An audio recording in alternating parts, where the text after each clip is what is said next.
Hello, my name is Janice B. Gordon, and this is Scale Your Sales Podcast. Welcome to Scale Your Sales Podcast, listed number 9 of 43 podcasts for every sales professional. I am Janice B. Gordon, the customer growth expert, awarded RevTech strategist of 2024. In today's episode of Scale Your Sales Podcast, my guest talks about CS leadership and what will drive the go-to-market strategy. There was so much in the answer to this question, talking about profitability, talking about data, making sure the data is clean and it's shared, talking about customer success, how much data that they collect that is really critical to the retention, to ensuring retention and expansion of customers. We went on to talk about AI and how AI is absolutely critical to future success of revenue operations, whether it's, customer success, the whole revenue generating operations, and really how you need to get on board and embrace it. My next guest is the founder, consultant and coach of StepUpXchange, CS executive courses and CxXchange community for CS professionals. She is an award-winning CS leader of 2 successful exits of startups. She brings her cross-disciplinary approach to SaaS and B2B tech and customer-led growth. She's on a mission to transform CS leadership into business leaders and align GTM teams. Welcome to Scale Your Sales Podcast, Jan Young. Thank you. It's so fantastic to be here. It's fantastic talking about the fact that we're actually namesakes as well, really. Our names are so close, and your married name and everything like that. So you were meant to be on the podcast, Jan. I think so, because my full name is Janice. My husband's name is Gordon. Had I taken his name and gone by my full name instead of Jan, then I would be Janice Gordon. We would be 2 Janice Gordons talking to each other. Absolutely. All right, Jan, so no one gets confused here. Yes. Let me ask you, how would customer success leaders, how should they evolve and drive greater go-to-market alignment for business growth? I think there's a place for both CS leaders and CROs to be thinking about go-to-market alignment and thinking about how prospects and customers experience not only the product, but the promise and the delivery of the product, right? And so if we take a moment and put on the hat of the customer and even think of ourselves as stepping into their shoes, stepping over and into their shoes and looking from their perspective, what is that experience? What are they first in their awareness? What are their expectations? What is the problem they're trying to solve? How are they going through and understanding that promise and deciding then to make this radical change of changing products, which is radical because you have to change everything you do on a daily basis when you're changing products, right? It's a big change. And then actually when they purchase, what is taking place afterwards? And I know so often we'll focus on that, all important acquisition, right?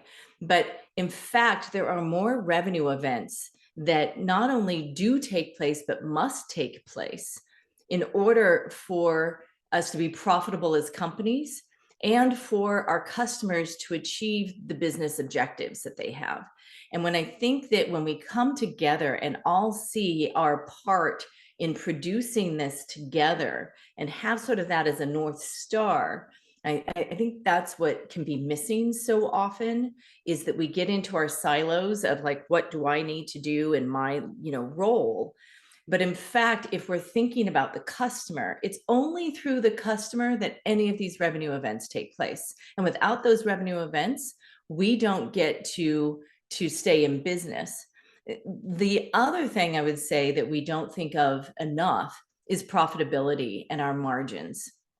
And if we think about not only what that experience is of the customer, what is the promise, how are we delivering it, how are they achieving their business, objectives, so that then they will renew and expand. But if we're also thinking about, are we doing this in a profitable way? What is our cost? There are some companies that are taking 36 months just to recoup their customer acquisition cost. That doesn't account for anything that's happened post-acquisition. And so when you think about that customer sales process and everything that goes into it, what it takes to earn the right to sell to them, we have a lot that we need to deliver. Are we doing it efficiently? Are we doing our sales process efficiently?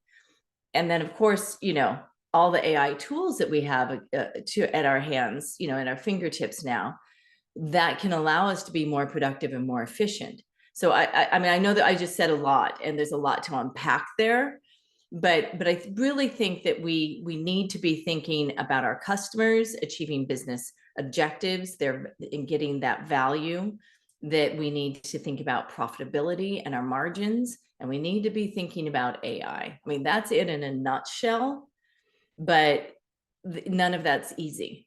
If it was easy, we'd be doing it already. Well, and it's probably, you would know more than anyone how few organizations are doing it, because it is not easy. Well, I mean, you wouldn't be in business otherwise, would you?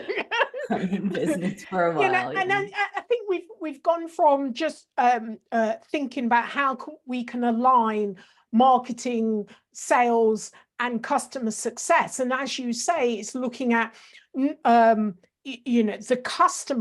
customer-led growth and all of the elements to make sure that we are shortening the cycle, adding more value, quantifying the value to the customer, and ensuring that the customer renews, but also looking at, actually, should we be working with this customer? Should we be doing this? Because it's not really profitable.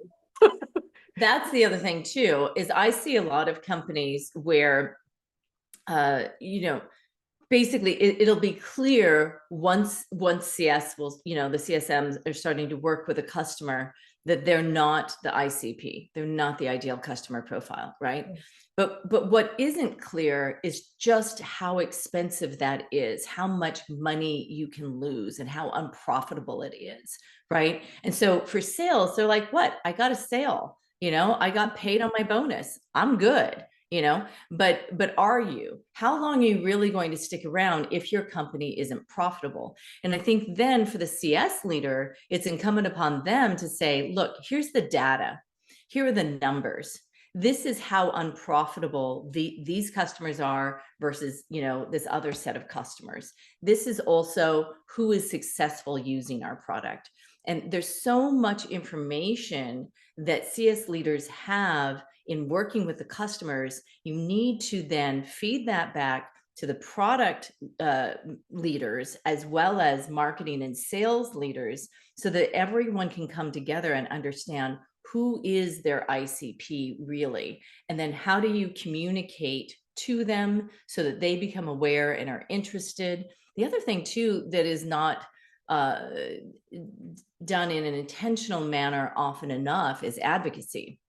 If you have customers that are successful, turning them into advocates is usually just sort of like by accident, right? But in fact, when you do it in an intentional manner, not only do they feel really good because they realize, you're celebrating them and how successful they are, right? But then they start to recommend others that are more likely to be the ICP. And those others that they recommend they will understand, like, hey, my colleague was really successful, and they'll be more interested and have more skin in the game and trying to be as successful as their buddy, right?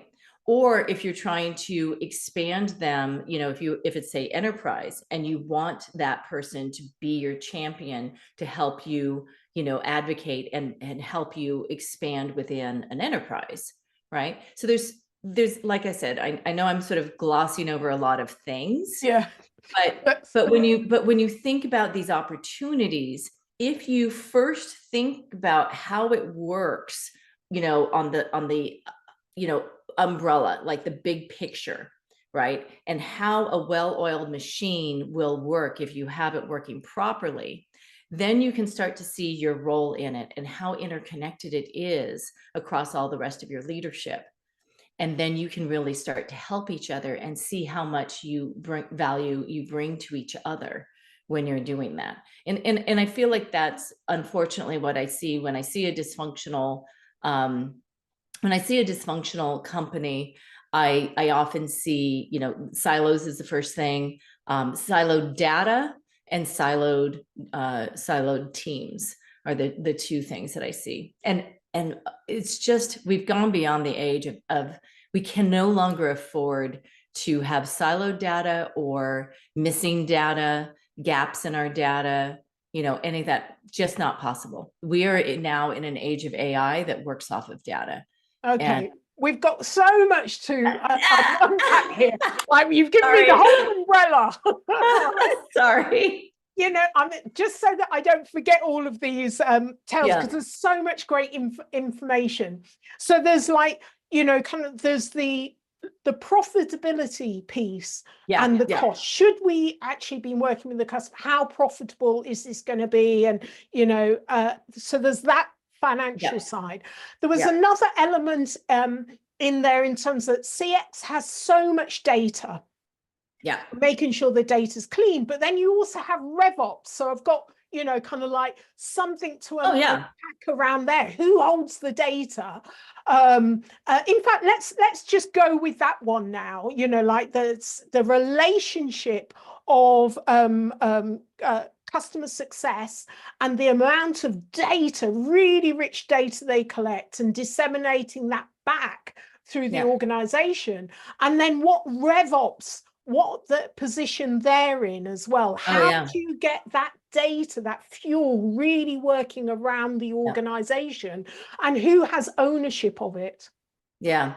Well, and it's interesting. Well, first of all, I don't know about the ownership, because I think that, we have to think beyond and have all claim ownership, but it's about who is best able to provide trend analysis and insights to it, perhaps, in terms of how it's going to be used and interpreted and shared across, but really, I think part of it too is, we had this, free money for, and very low cost money, from investors for 20 years, really, for 20 years.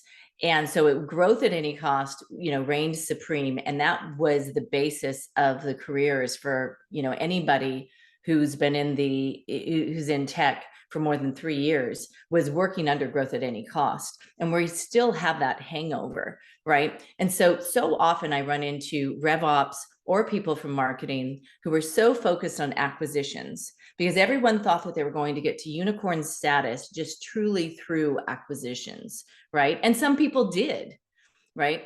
But that's no longer the case. Now we're back down to earth, and even I think now growth is at about like 2018 levels or something like that. But really, when you think about when we're now in an era of profitable, efficient growth, what does that require? That means that you're not going to have, hundreds and hundreds of new customers every month necessarily, right? It depends on what sort of product you are and who you're going after and whatever. But if you are going to have to earn, your prospect and earn your customer, right? There's a different process involved. And I think that we're all sort of recalibrating for that.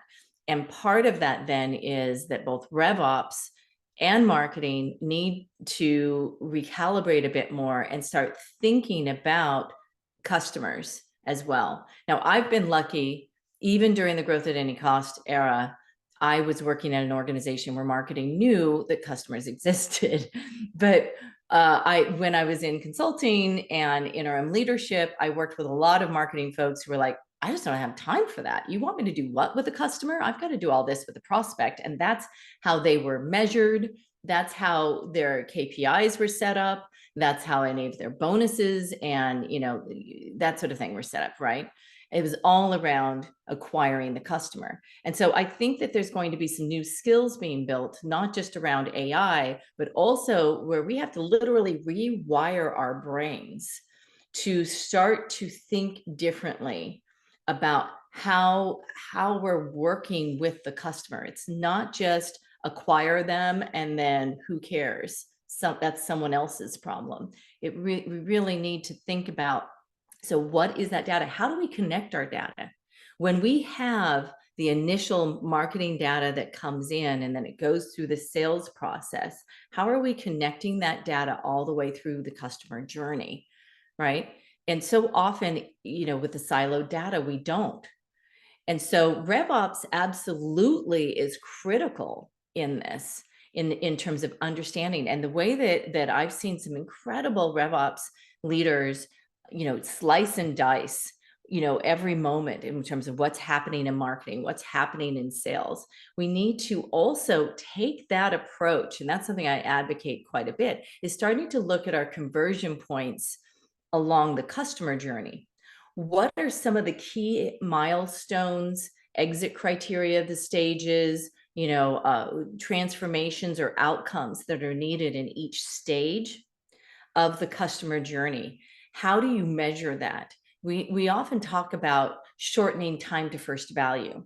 And there's a lot of value in that, because then they're more likely to onboard quickly and get value and do other things.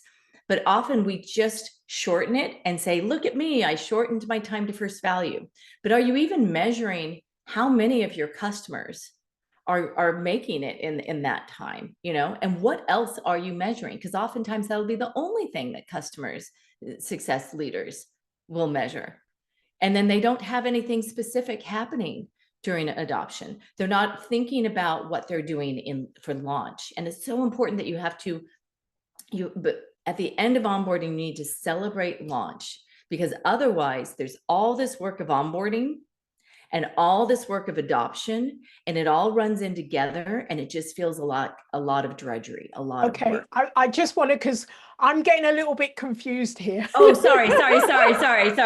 So, you know, I just want to kind of distill this down a little bit in that, okay, so you were saying that marketing that needs a rewiring because their focus was on acquisition and prospects, and then talked about RevOps and you know, what they're measuring and what's relevant and important.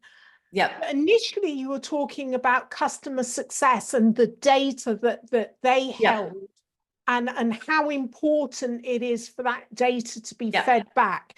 So who, you know, and you said you're not so sure if ownership is relevant now. So how does that whole operation of managing the data, how is that managed? Because without that, we're not going to get so let's get down to brass tacks here. So the CS leader is going to have a better idea of what are the key moments, the milestones, the value derived or transformation, and the exit criteria. They're going to have a better idea of the stages and what are those activities, and those activities, what I describe them as for each stage, that builds, whether you think of it as a project manager of your critical path, or if you think of it as a success path. These are the key things that a customer needs to do to be successful, to get to those revenue events of renewal, or once they've optimized, to get to that revenue event of expansion, right? And so when you think about these, what the CS leader should absolutely identify those things. A RevOps leader then can help to ensure that these things can be tracked in more automated ways. Now, if RevOps doesn't really think about CS and doesn't care about CS, then it's up to the CS leader, frankly, to figure out how to automate these things, how to, turn these into reports. Because, if you have to, you can put it in a Google Sheet, but ideally you can find ways of indicating these things, whether you're using HubSpot or Salesforce or a CS platform or whatever. Find a way to have certain triggers, so that you can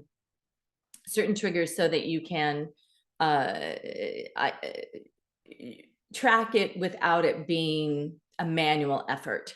I'm quite interested because you say if the RevOps officer is not interested in that, and that's quite interesting. That must be something that you come across quite often, but actually, isn't that the goal? That's the real pinnacle information. So why is that happening within organization, that RevOps is not really interested, doesn't realize the value of that information that customer success has? Yeah, Janice, we have so many legacy companies out there that were built during the growth at any cost era. And people who've been working for so many years grew up in that era. They have not rewired their brains yet. Right. They just haven't. And that's hard to do. Think about it. When you move across town, just move across town, all of a sudden, where you drive to get something is completely different. What grocery store, what hardware store, all of a sudden you have to think. The hardest thing about when you move across town is you have to think about everything for a new time, right? But Jan, RevOps is relatively new.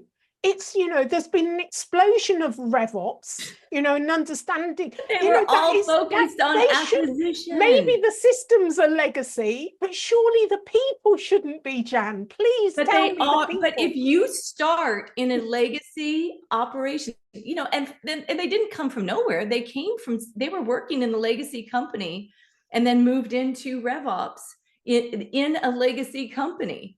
So, I mean, it's not like they poof, arrived. They grew up in the same, legacy. I've met some RevOps people where their foundations was in business analytics. That was their foundation. So they're often love numbers. So is there a misunderstanding of what is the outcome they're wanting to achieve, that they're missing this essential data? Yeah. Well, yeah, because that's the other thing too, is so often the way that folks approach customer sales is they try to put prospect sales, they try to stamp that onto customer sales. But the way that you earn the right to sell to a prospect, and when you're selling a promise to a prospect, you're selling a completely different thing when you're selling to a customer. You're selling delivery. You're selling the achievement of business objectives. That is different. That is completely different. If they, the customer has experienced you now, and if they have not achieved their business objectives, if that promise didn't match their experience of delivery, they don't trust you. And nobody buys from someone they don't trust. And when you think about it, same thing happens when you expand and you sell them a new product. If you don't onboard it, get them to launch it, get them to adopt it and use it, if a year later, if you sell it to them and a year later you show up and you say, okay, let's renew that product, they're like, I didn't even use it. I want my money back. I don't want to buy anything else from you. You've lost the trust, right? And so you can't sell anything to someone who doesn't trust you. You have to build that trust in a different way. Then otherwise, in terms of what are the actual sales steps, 90 days or 6 months, before, depending upon the length of the deal cycle, there's certain steps you might do to get your stakeholders in a row and blah, blah, blah. Those things are pretty similar when you're just talking about deal execution. But earning the right to the customer sale versus earning the right to the prospect sale is different. That is not acknowledged. And CS leaders often haven't, some of them have come from sales, but oftentimes they haven't. And even if they have come from sales, they don't necessarily think of all the different events that take place in each stage. And what I find is that no one's measuring it. And we it's have to measure interesting, it. customer success, often people confuse it with service, customer service, don't they? Yeah. And actual fact, It's there's not a the lot same. of people that have moved over from customer service into Yeah. customer success. Yeah. But it seems to be what we're talking about now. Customer success is where, we're talking about retention, we're talking about expansion, and we know the stats on that. If you retain a customer compared to acquiring a customer, that's where all your profitability is. So there should be a greater focus. This is what I talk, a greater focus on that than there is on acquisition, because if you want to grow, it's the quickest way to grow your business and it's less cost. And it's the engine, it's the driver. Like without it, you don't get to be a company, right? Because you have to, renew your customers and expand your customers, or you don't get to that hockey stick growth. But the thing is think about, when you think about the conversions and all of the conversions that we measure going up to just one revenue event, the initial sale. And then we're not measuring any of the conversions that lead up to the renewal or that lead up to the expansion. That is where we're missing. What's frustrating is we've got all these new words in sales when we're talking about velocity and all the kind of sexy things like that. And actually all of this is on the expansion, the retention, the lifetime value. It's not on the acquisition. And it's interesting that you say, like, legacy, all of the measurements, all the KPIs are in that the sales process of acquisition, and there isn't enough almost rigor. Yeah. But it's interesting. It seems to be that there are the people, so many customer success people. I am just completely enamored in the amount of knowledge and skill level. So this is a controversial question, Jan. I like to throw them out every now and then. Do you think that when you think of sales, we know that it's still kind of a little bit of a boys' network, macho, more male sales leaders and so forth. Whereas in customer success, which is, for me, I've always talked about retention and acquisition, over acquisition.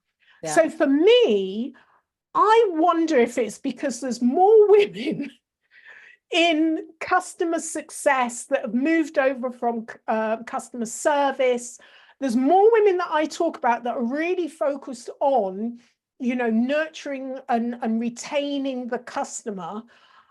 That's just my perception. Do you think it's because it's not that macho environment that there isn't as much focus on the real value of that side of the sales, the customer journey? Well, when you think about value selling, and that should be more prevalent in sales, right? And in fact, that's the more successful selling is when you're doing value selling, when you're actually ensuring that you're listening to the customer and that sort of thing. And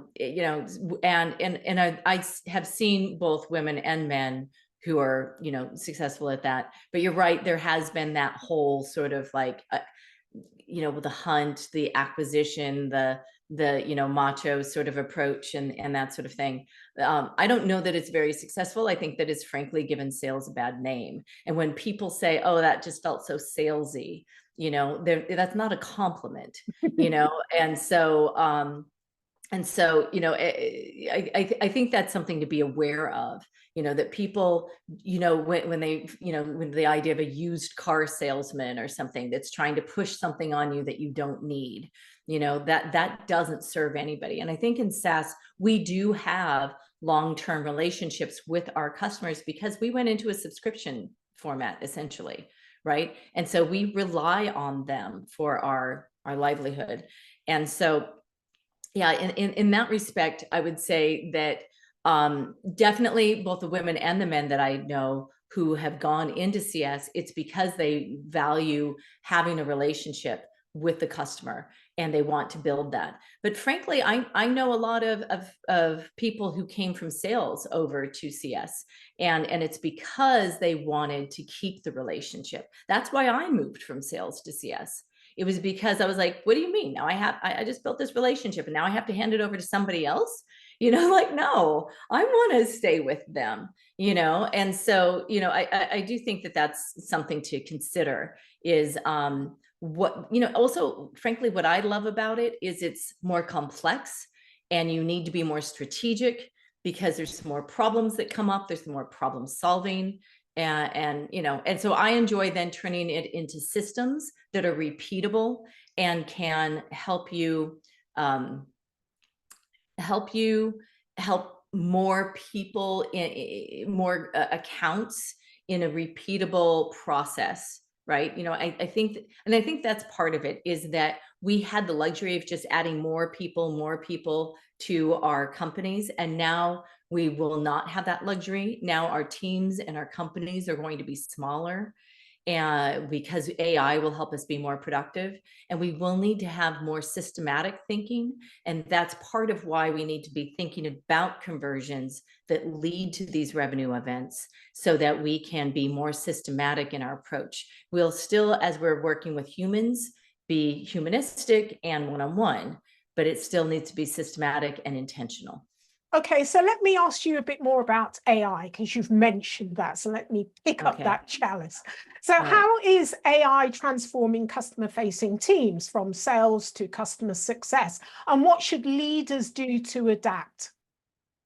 It's dramatically changing how we do marketing, sales, and CS, and product and engineering and everything. So I think the very first thing you need to do is, if you haven't really become intimate with understanding how to interact with LLMs and do better prompt engineering, and understand how to work with that agent AI, essentially agentic AI, you must pick up that skill. That is just required.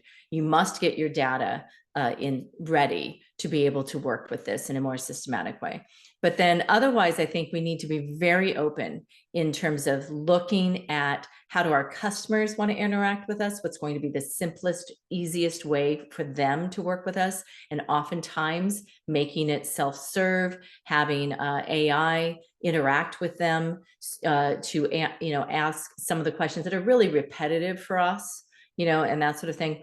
There's a lot of ways in which we can start to incorporate it. I think really the first step is when you put that journey together, whether it's the prospect journey, the customer journey, look at what is confusing, what is repetitive, where are the heavy lifts, and start to reduce those. Think about the heavy lift for the customer and the heavy lift for you internally. You've got to reduce that. And that's the first thing to attack. And then otherwise, there's a lot of tools coming out there that make it simpler. And it is incumbent upon you to understand what those tools do and how to evaluate them and start to trial them and use them. Our companies and our teams are going to be smaller, and they will be expected to be more productive. And if you don't get on board with that train is going to move on without you. Yeah, certainly. I mean, there are a lot of people that are fearful because, as you say, companies and people teams are going to be smaller, but it'll be great because, all of that repetitive, mundane stuff, that all the heavy lifting that you've talked about is going to be done by the agents, the AI agents, and so forth. And then we have to be smarter. We have to be much more, we have to guide this, and we have to be much more expert in our roles so that we understand, what we want it to do and what we're trying to achieve and what our customers are trying to achieve. So we do. What I love about AI, Jan, it makes me smarter. It makes me look smarter. and cleverer. It's not a threat. I can do things quicker and I can do them better, and I can ask AI to interrogate it and give me the best options. I absolutely love it. And I think the more people that embrace it and use it, then you're going to love it too. So, the threat of smaller teams, I've often, spoken to sales leaders about smaller teams, and there is a stress and there's a worry around this, thinking that everyone's going to be made redundant. Look, so if moving across town is difficult, then think about the transformation of a whole industry. Like literally, this is not only are we changing our economic framework, going from growth at any cost to profitable, efficient growth, but we now have AI thrown in. And this is a huge, huge transition. This is a big transformative, paradigm shift that we are in the middle of, and it is going to happen. And so rather than think, getting, deer in headlights and being scared of it, we need to jump in and start breaking it down into smaller pieces and think, what can I do? How can I build these skills? Because you do need to build these skills. It is changing. Yeah, it's scary, but it can also be exciting. Think about what you want to do with that adrenaline. Do you want that adrenaline to stop you in your tracks? Or do you want that adrenaline get you running towards more? You can embrace this. You can. And the people who do are the ones who will be successful. That is what it's going to take. It just is. Love it. Love it. Today was just announced in Japan, because the aging population, they're going to 4-day a week. Well, I'm with them. Wow. Let the AI do more of the heavy lifting so I can go to 4 and 3 days a week. I'd love that, wouldn't you? Yeah, but I'm an entrepreneur, so I'm a solopreneur, so I'm working on building all of these AI agents into my own systems, right? Absolutely. But they're not built yet, and it does take some effort to get them built. So I'm not at the 4-day work week yet, but I'd love to be. I'd love to make it 3 days if I could. Yeah, well, like AI, certainly that's, what's kind of driving my business. So I've got a question about your personal values. Yes. So I'd like to know really what shaped your personal values, what approach to leadership or your professional success. My personal values, It's funny. I will start a community if you say boo. I am very much about community. That's something I've learned about myself. I have the CxXchange community, the StepUpXchange, which is actually about helping CS leaders step up to, executive leadership. That's set up as a community. I live in LA. And Southern California is very large, but what did I do? I co-founded a community here. I can't help but as soon as I have an idea, I'm like, let's bring people in, right? So I think that's one of my values is community. And then otherwise, I think my value is face your fears. I know that so many people talk about imposter syndrome, and it's not that we don't all feel like imposters at any point in the day, sure, but what are you going to do about it? If you feel that coming on, how are you going to press on? How are you going to move past it? That's the real point, is facing your fears and working with others and connecting with others. That's probably my core values. Yeah. Fantastic. I love that. I love that. I'm going to say boo. I won't say boo to you because you'll be setting up another community. Probably best not to. I will. I know you will. Set up another Slack channel for it. I have a Slack channel for CS, for community leaders of CS. And if you said boo, I would probably want to do one for like sales and CS leaders to talk to each other, which there probably should be one. So Jan, maybe this do is that, why Jan. You're not going 4 days a week, because That's why I always have ideas. I always exactly. do. I always have another idea. Yeah, All no, right. seriously. I'll tell you, Janice, if you ever want to create a community where CROs and CS leaders get together in the same community, you know, well, and then actually we should have the marketing, we should have the RevOps. Well, okay, there are communities kind of like that do that, but anyway, whatever. I just think that you're dying to do it together again, Jan. You can't wait to do it again. You're trying to find another community to set up. There's no stopping you. So how can listeners get hold of you, Jan? Well, you know, I pretty much go by JanYoungCX. So if you were going to try and look for me, apparently there's dozens of Jan Youngs as well in the world. And so if you do JanYoungCX for LinkedIn, you're going to find me. If you do JanYoungCX.com, you'll find my website. You know, basically look for me as JanYoungCX. That'll do it. It's been absolutely fantastic talking to you. Thank you so much for sharing your knowledge. And I just beg the community, do not say boo to Jan. You know, working 6-7 days a week. It's been such a pleasure talking to you. Thank you so much for being on Scale Your Sales podcast, Jan Young. Thank you. Thank you so much, Janice. It was a pleasure. I'm so glad. If you enjoy this episode of Scale Your Sales podcast, explore other episodes of insightful guest conversations or watch the caption show on YouTube. Remember to subscribe so you never miss an episode filled with strategies to help you scale your sales. I love to hear your thoughts, so please share your views and leave a review on iTunes.